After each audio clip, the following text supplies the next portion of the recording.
Friends, स्वागत है इस चैनल पर। आज की इस वीडियो में हम लोग 60 टाइम बीपीएससी का जो सीरीज लेकर आए हैं साइंस का, उसका पार्ट सेकेंड वीडियो हम लोग करने वाले हैं। पार्ट वन में 35 प्रश्नों का डिस्कशन बहुत ही अच्छे तरीके से किया गया है। अगर आप उस प्रश्नों को नहीं देखे हैं तो डिस्क्रिप्शन में हम उसका लिंक दे देंगे, आप लोग जाकर वहाँ देख लीजिएगा। डिस्क्रिप्शन में सबसे ऊपर ही उसको लिंक हम दे देंगे, ठीक है। चलिए शुरू करते हैं। देखिए, प्रश्न पूछा गया है कि यांत्रिक ऊर्जा की एसआई इकाई क्या है। पूछा गया है कि ऊर्जा का मात्रक क्या होता है, यांत्रिक ऊर्जा का। तो देखिए, ऊर्जा का जो मात्रक होता है वो क्या होता है फ्रेंड्स, जूल होता है। क्या होता है? जूल होता है, ठीक है। देखिए, किसी वस्तु द्वारा कार्य करने की क्षमता को ऊर्जा कहते हैं, ये तो आप लोग जानते हैं। और यांत्रिक ऊर्जा का जो एसआई मात्रक होता है वो क्या होता है, जूल होता है।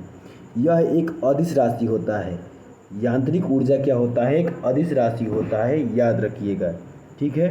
देखिए, एक जूल पूछा जाता है कि एक जूल बराबर क्या होता है, तो न्यूटन मीटर होता है। क्या होता है?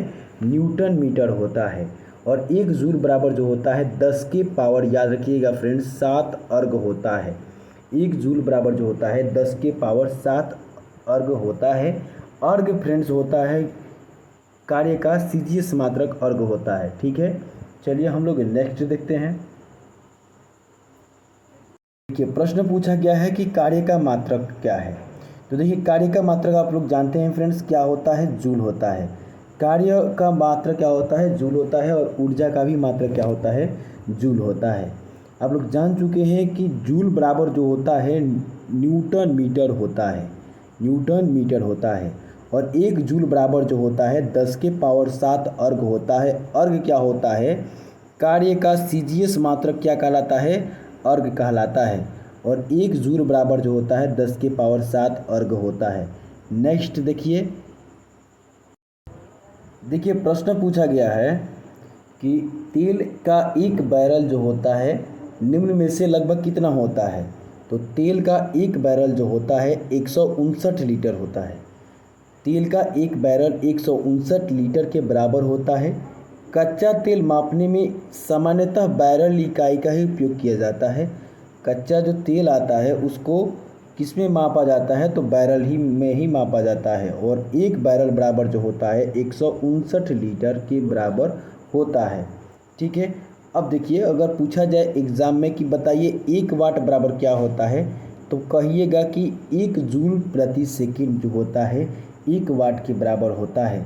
एग्ज़ाम में बनता है कि 1 हॉर्स पावर बराबर क्या होता है, तो 1 हॉर्स पावर बराबर जो होता है 746 वाट होता है। कितना होता है, 746 वाट होता है, ठीक है। ये सारे कुछ मात्रक याद रखिएगा, ठीक है। मात्रक और मापन याद रखिएगा।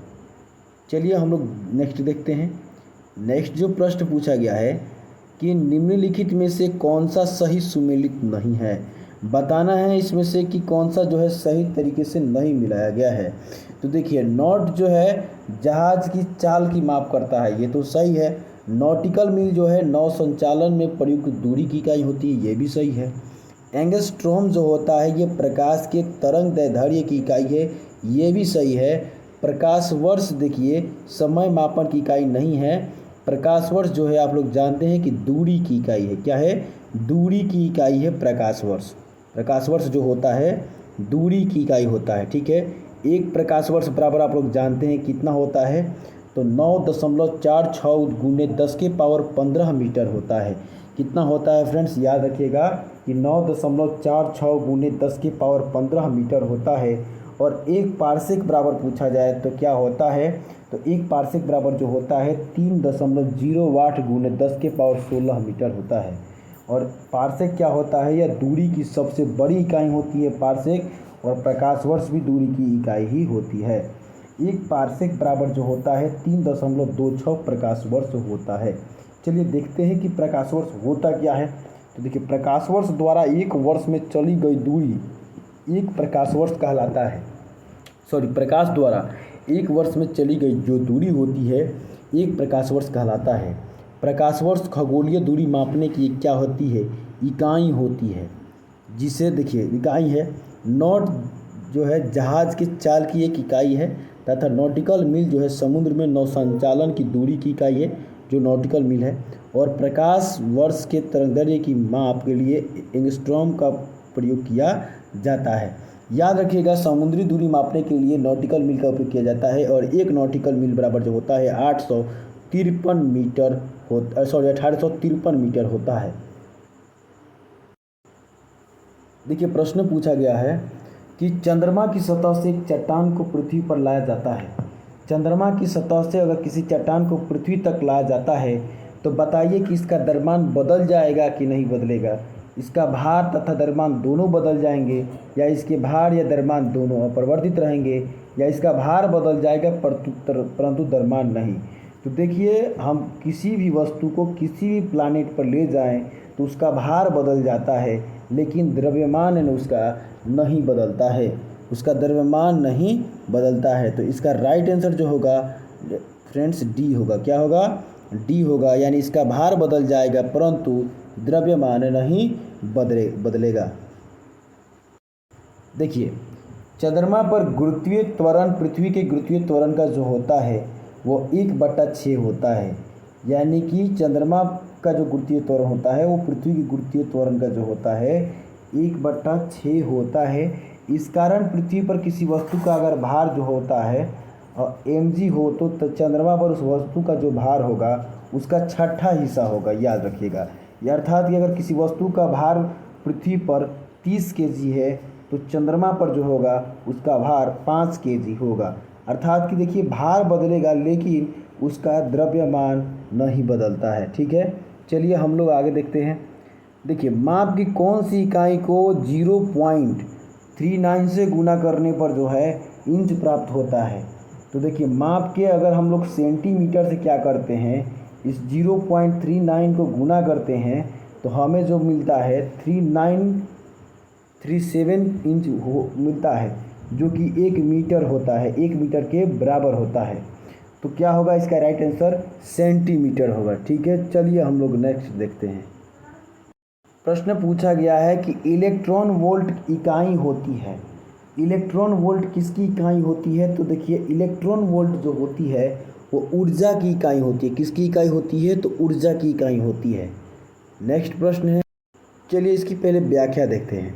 तो देखिए, इलेक्ट्रॉन वोल्ट जो होता है ऊर्जा की इकाई है। ठीक है, दो बिंदु ए और बी जो है, दो बिंदु जो है जिनके बीच 1 वोल्ट का विभवांतर हो कि मध्य किसी इलेक्ट्रॉन को ए से बी तक जाने में जो कार्य होता है उसे 1 इलेक्ट्रॉन वोल्ट कहा जाता है। और 1 इलेक्ट्रॉन वोल्ट बराबर, याद रखिएगा फ्रेंड्स, 1.602 इंटू 10⁻⁻19 जूल होता है। अर्थात 1.602 गुने 10⁻⁻19 जूल होता है। ठीक है, नेक्स्ट हम लोग देखते हैं।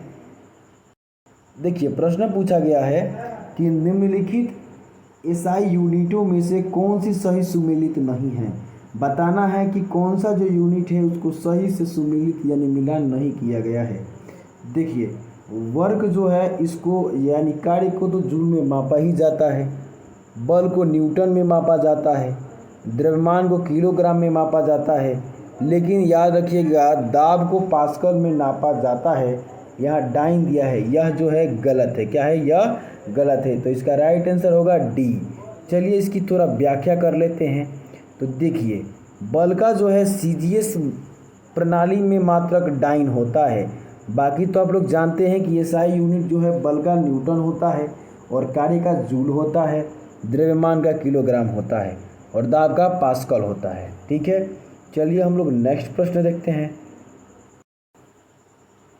देखिए, प्रश्न पूछा गया है कि डेसिबल इकाई का प्रयोग जिसके मापन में होता है वह क्या है।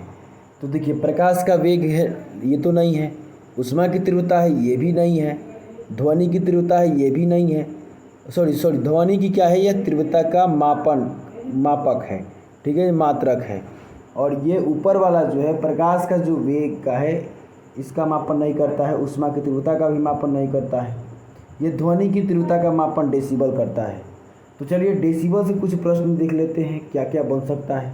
तो ध्वनि की तीव्रता डेसिबल में मापते हैं और प्रकाश वर्ष जो होता है खगोलीय दूरी का मापन होता है और 1 प्रकाश वर्ष बराबर, याद रखिएगा ये बार बार एग्जाम में बनता है कि 1 लाइट ईयर या 1 प्रकाश वर्ष बराबर क्या होता है। तो देखिए 9.46 गुने 10⁻15 मीटर के बराबर जो होता है 1 प्रकाश वर्ष होता है। कैलोरी ऊष्मा क्या मात्रक कैलोरी जो होता है ऊष्मा की मात्रा मापने की इकाई है, याद रखिएगा। कैलोरी जो होता है ऊष्मा की मात्रा को मापने की इकाई है। और 1 प्रकाश वर्ष बराबर जो होता है 9.46 गुने 10⁻15 होता है, याद रखिएगा। ध्वनि की तीव्रता डेसिबल में मापा जाता है। देखिए डेसिबल से कुछ प्रश्न बनता है एग्जाम में, उसको जान लीजिए। देखिए अगर आपसे पूछ दिया जाए प्रकाश का वेग तो उसको भी याद रखिएगा। प्रकाश का जो वेग होता है 3 गुने 10⁸ मीटर प्रति सेकेंड होता है, ये याद रखिएगा। और उसके बाद देखिए क्या क्या प्रश्न इससे बन सकता है। पूछा जाए कि बताइए कि WHO के अनुसार कितना डेसिबल तक की जो ध्वनि होती है मानव के लिए सर्वोत्तम होती है, यानी अच्छा होता है। तो देखिए 45 डेसिबल तक की ध्वनि मानव के लिए अच्छी होती है WHO के अनुसार। और WHO के अनुसार अगर 75 डेसिबल से ऊपर की ध्वनि क्या होती है, अगर मानव उसका उपयोग करता है तो क्या हो सकता है, उसके स्वास्थ्य पर हानिकारक प्रभाव पड़ सकता है। देखिए एक साधारण मानव ज़्यादा से ज़्यादा 130 डेसिबल तक की ध्वनि को क्या होता है, सुन सकता है, ये याद रखिएगा, ठीक है। लेकिन 85 डेसिबल से अधिक ध्वनि में व्यक्ति बहरा हो जाता है, याद रखिएगा। अगर 85 डेसिबल से अधिक की ध्वनि अगर मानव सुनता है तो बहरा हो सकता है। और 150 डेसिबल से अधिक की ध्वनि अगर कोई मानव सुनता है तो वह पागल हो सकता है, ठीक है। 150 से अधिक अगर डेसिबल की ध्वनि कोई मानव सुनता है तो, ठीक है। तो चलिए हम लोग नेक्स्ट देखते हैं। देखिए प्रश्न पूछा गया है कि डेसिबल किसे नापने के लिए प्रयोग में लाया जाता है। तो देखिए डेसिबल जो है आप लोग जानते हैं कि ध्वनि का जो है ध्वनि को मापने के लिए इसका उपयोग किया जाता है। देखिए डेसिबल वातावरण में ध्वनि की तीव्रता मापने के लिए प्रयोग में लाया जाता है, अर्थात ध्वनि की तीव्रता का मात्रक ही डेसिबल होता है। साधारण बातचीत में लोग जो होता है 30 से 40 डेसिबल तक की बात करता है, और तेज़ बातचीत में जो होती है ये 50 से 60 डेसिबल तक मानो क्या करता है, 50 से 60 डेसिबल तक की में वो बात करता है तेज़ बातचीत में। और लाउड स्पीकर की जो ध्वनि होती है वो 70 से 80 डेसिबल तक होता है, याद रखिएगा। देखिए प्रश्न पूछा गया है कि इसको मिलाना है, सही, ठीक है। सूची 1 को सूची 2 से मिलाना है। तो देखिए क्यूसेक क्या है, तो क्यूसेक जो होता है वो द्रव प्रवाह की दर को बताता है, ठीक है। रिएक्टर क्या है, तो जो ये है भूकंप की तीव्रता को बताता है, ठीक है। बार क्या है, तो ये जो है ये कंप्यूटर में प्रयोग किया जाता है। और अगला जो है बार जो है ये क्या है, दाब की इकाई होता है। क्या होता है, दाब की इकाई होता है, ठीक है। और बाइट जो होता है ये कंप्यूटर में प्रयुक्त किया जाता है। यानी एक का जो है 3 और बी का जो है 4 मिला, देखना है कि कौन है। तो देखिए इसका जो राइट आंसर होगा बी होगा, ठीक है। देखिए क्यूसेक आप लोग जानते हैं द्रव प्रवाह की दर का मात्रक है, जबकि बाइट कंप्यूटर का संग्रहण क्षमता की मापन की इकाई है। भूकंप की तीव्रता हम लोग रिक्टर पैमाने से मापते हैं, जबकि वायुमंडल में जबकि बार जो होता है वायुमंडलीय दबाव का मात्रक है, जिससे वायुमंडल की स्थिति स्पष्ट हो जाती है, ठीक है। तो चलिए हम लोग नेक्स्ट प्रश्न देखते हैं। देखिए प्रश्न 46 देखते हैं, यह भी मिलान करने वाला ही प्रश्न है। तो देखिए 46 में प्रश्न क्या है पहले देख लेते हैं।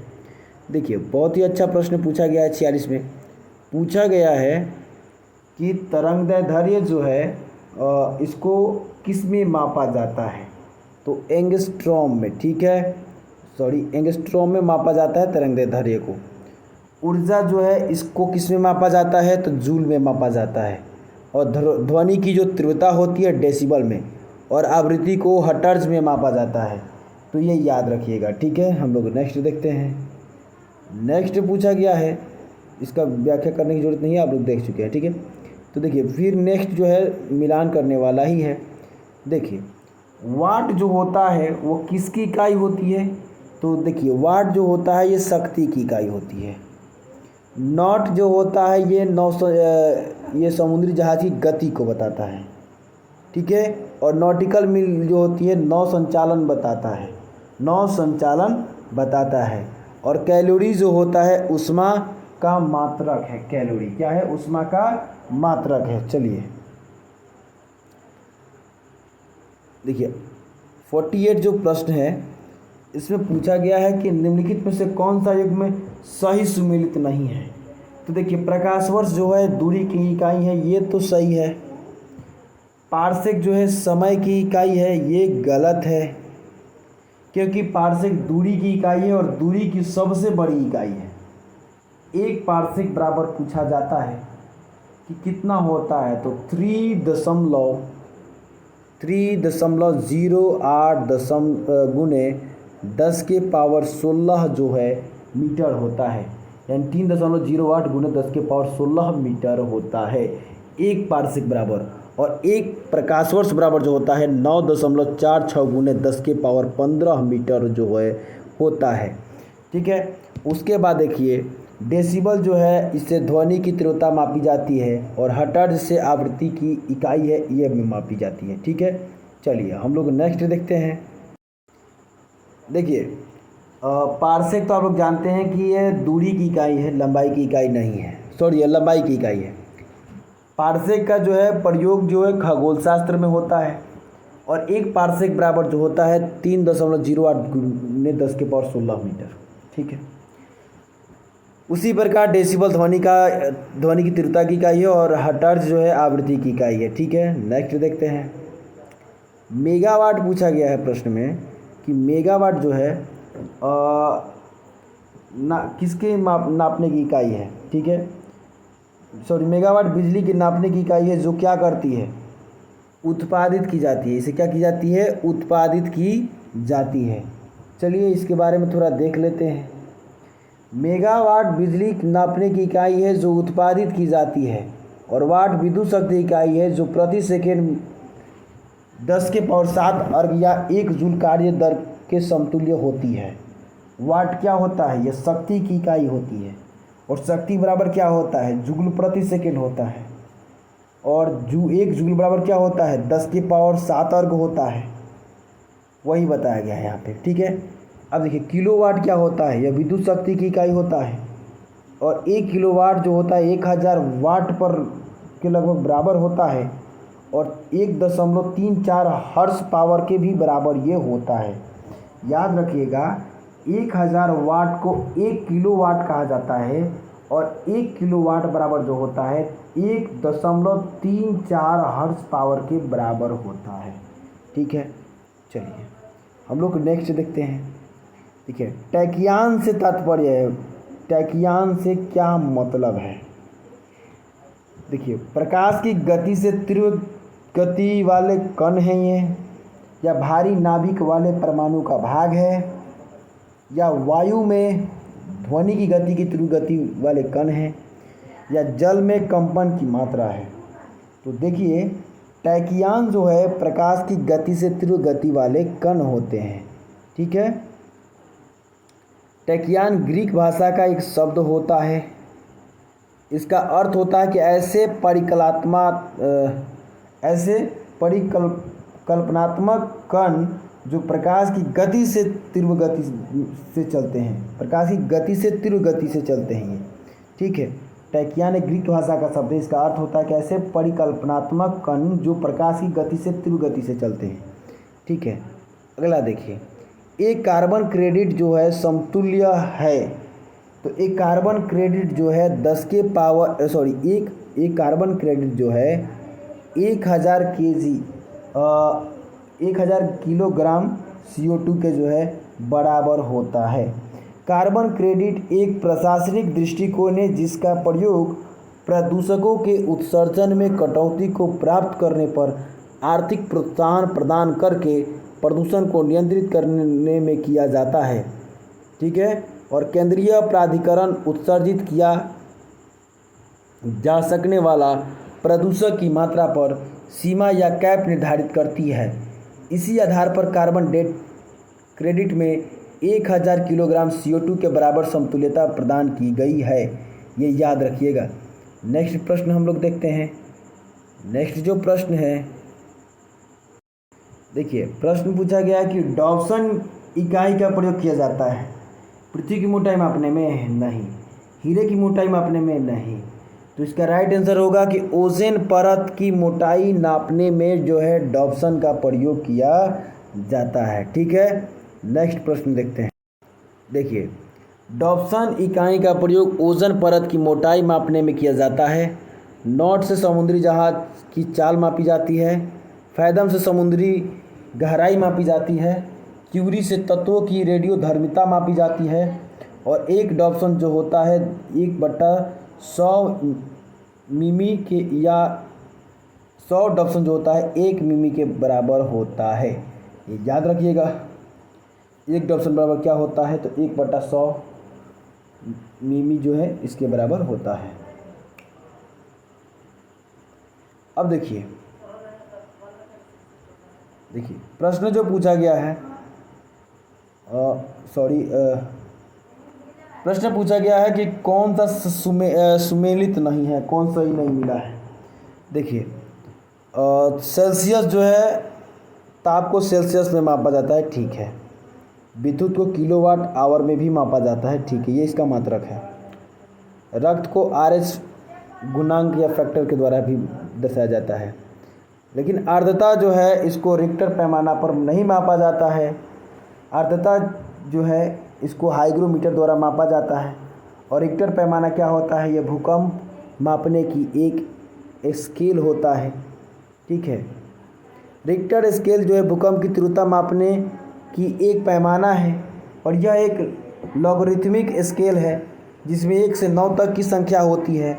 और यह स्केल भूकंप की ऊर्जा पर आधारित होता है। वायु में आर्द्रता का मापन हाइग्रोमीटर से किया जाता है, ये याद रखिएगा, ठीक है। नेक्स्ट हम लोग देखते हैं। देखिए पास्कल पूछा गया है कि पास्कल इकाई है, तो पास्कल किसकी इकाई है, तो पास्कल फ्रेंड्स जो है दाब की इकाई है। और किसी सतह की इकाई क्षेत्रफल पर लगने वाले बल को दाब कहते हैं।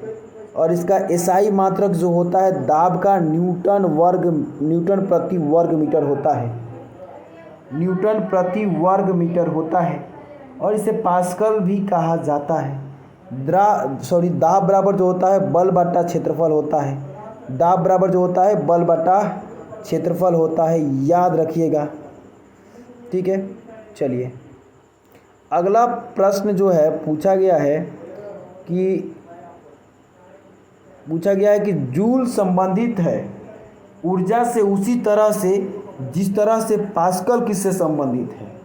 तो देखिए जूल किससे संबंधित है, ऊर्जा से। तो पास्कल किससे संबंधित होगा, दाब से, क्योंकि दाब का एसआई मात्रक पास्कल होता है और ऊर्जा का एसआई मात्रक जूल होता है, ठीक है। नेक्स्ट प्रश्न हम लोग देखते हैं। देखिए प्रश्न पूछा गया है कि 1 किलोग्राम प्रति सेंटीमीटर स्क्वायर दाब समतुल्य है। तो 1 किलोग्राम प्रति सेंटीमीटर स्क्वायर दाब समतुल्य है, किसके समतुल्य है, तो 1 बार के बराबर ये होता है। बार जो होता है वायुमंडलीय दबाव मापन की एक इकाई है। और बार का वायुमंडलीय दबाव जो होता है 1 किलोग्राम प्रति सेंटीमीटर स्क्वायर होता है। वायुमंडलीय दबाव के समतुल्य ये होता है, ठीक है। अगला जो प्रश्न है क्यूसेक से क्या मापा जाता है।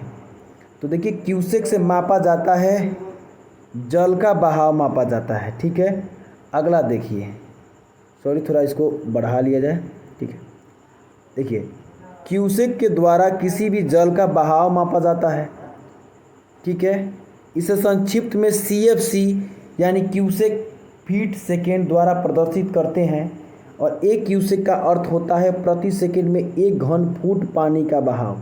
1 क्यूसेक का अर्थ बार बार एग्जाम में बनता है, तो प्रति सेकंड 1 घन फुट पानी का बहाव जो है 1 क्यूसेक का अर्थ होता है।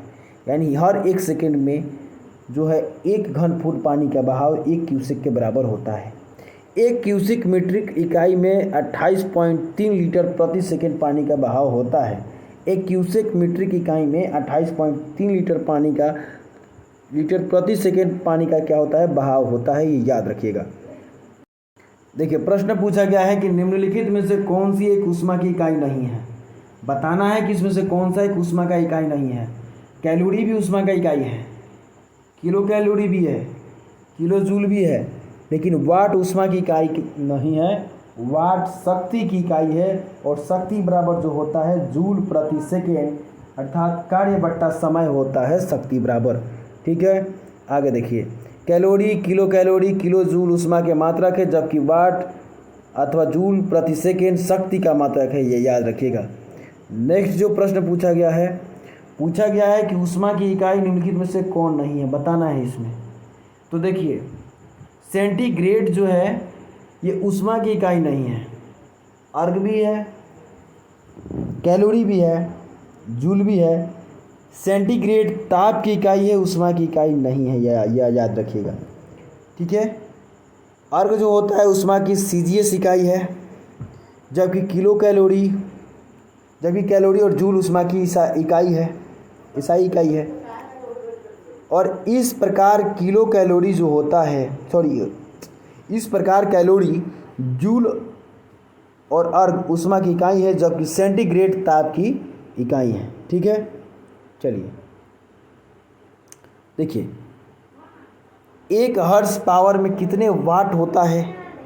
तो 746 वाट जो होता है 1 हर्ट्ज पावर में होता है। 1 किलो वाट बराबर होता है 1000 वाट के बराबर, और 1 किलो वाट बराबर जो होता है कितना हर्ट्ज पावर के बराबर, तो पूछा जाए तो 1.34 हर्ट्ज पावर के बराबर होता है। ठीक है, देखिए पूछा गया है कि बल का मात्रक है, तो बल का मात्रक जो है न्यूटन है। क्या है, न्यूटन होता है। बल का मात्रक न्यूटन होता है। सीजीएस में इसे डाइन कहा जाता है। देखिए बल बराबर F बराबर जो होता है M इंटू ए होता है, यानी कि द्रव्यमान गुणित त्वरण होता है। ठीक है, अगला देखते हैं। पारिस्थितिक दबाव यानी एटॉमिक प्रेशर जो होता है उसकी इकाई पूछा गया है, तो उसकी इकाई क्या होगा, बार होगा। ठीक है, पृथ्वी के चारों ओर उपस्थित वायु विभिन्न गैसों द्वारा उत्पन्न दाब को वायुमंडलीय दाब या पारिस्थितिक दबाव कहते हैं। वायुमंडलीय दाब की पहली बार गणना जो है वान ग्यूरिक ने किया था। पूछा जाता है कि एटॉमिक प्रेशर की सबसे पहली गणना किसने किया था, तो वान ग्यूरिक ने किया था। इसकी इकाई जो होती है बार होता है, और एक बार जो होता है 10 के पावर 5 न्यूटन प्रति मीटर स्क्वायर के बराबर होता है। ठीक है, देखिए एम्पियर क्या मापने की इकाई है, तो विद्युत धारा मापने की क्या होती है, एम्पियर इकाई है।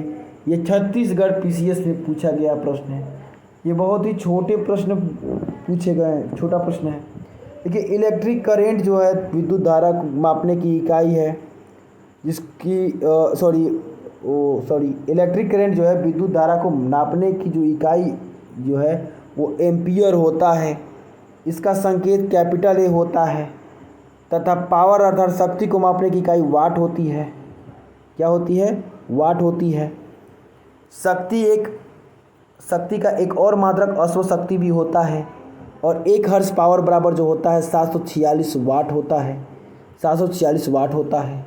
किसी चालक में विद्युत धारा के प्रवाहित होने पर चालक के परमाणु तथा अन्य कारकों द्वारा उत्पन्न किए गए व्यवधान को चालक का प्रतिरोध कहते हैं। प्रतिरोध का इकाई जो होता है ओम होता है। विभवांतर का इकाई जो होता है वोल्टेज होता है। ठीक है, देखिए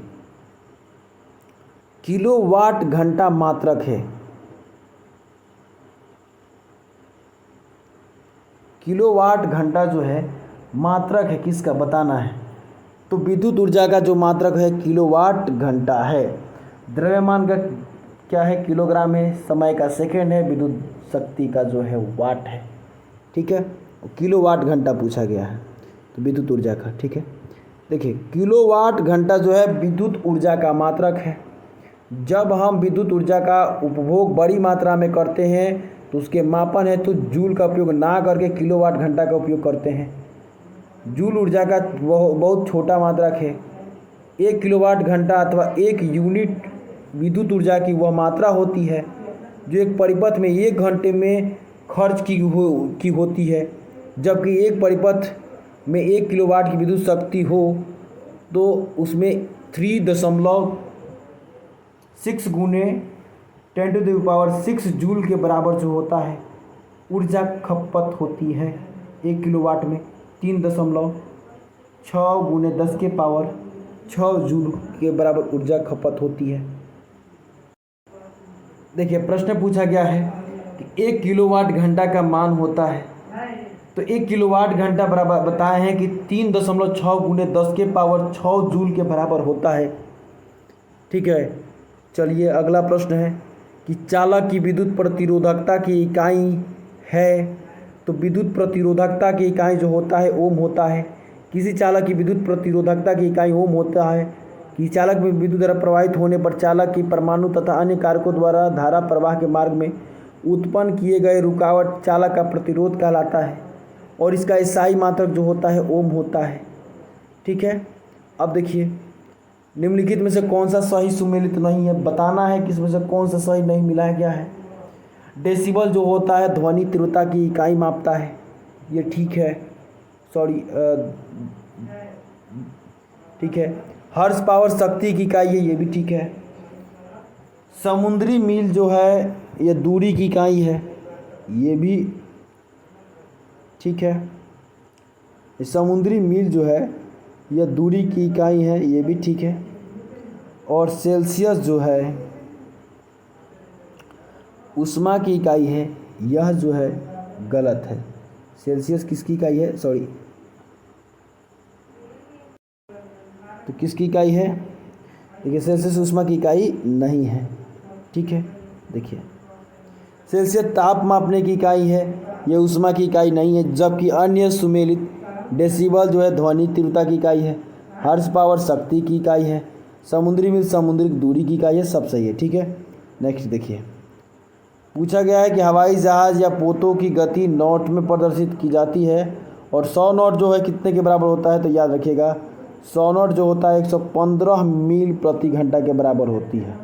ठीक है, देखिए नॉट जो होता है समुद्री जहाज़ की गति को बताता है, यह 1 नॉटिकल मील प्रति घंटा के बराबर होता है और एक अंतर्राष्ट्रीय नॉट बराबर जो होता है नॉटिकल मील बराबर जो होता है 1852 मीटर प्रति घंटा होता है, ये याद रखिएगा। और ये 100 नॉट की गति जो होती है 115 मील प्रति घंटे के बराबर होती है। ठीक है, देखिए ताप के निम्नलिखित में से किस पैमाने में ऋणात्मक मान नहीं होता है, तो केल्विन में जो है ऋणात्मक मान नहीं होता है, बाकी सब में ऋणात्मक मान होता है। केल्विन पैमाना पर जल के हिमांक जो होता है 273 केल्विन होता है और भाप बिंदु होता है 373 केल्विन होता है और इनके बीच की दूरी को 100 बराबर भाग में बांट दिया जाता है। प्रत्येक भाग को जो है 1 केल्विन जो है कहा जाता है। इस प्रकार केल्विन पैमाने में ऋणात्मक मान नहीं होता है। 0 केल्विन का अर्थ होता है -273 डिग्री सेंटीग्रेड। ठीक है, तो यह जो है क्वेश्चन कंप्लीट हुआ। नेक्स्ट हम लोग वीडियो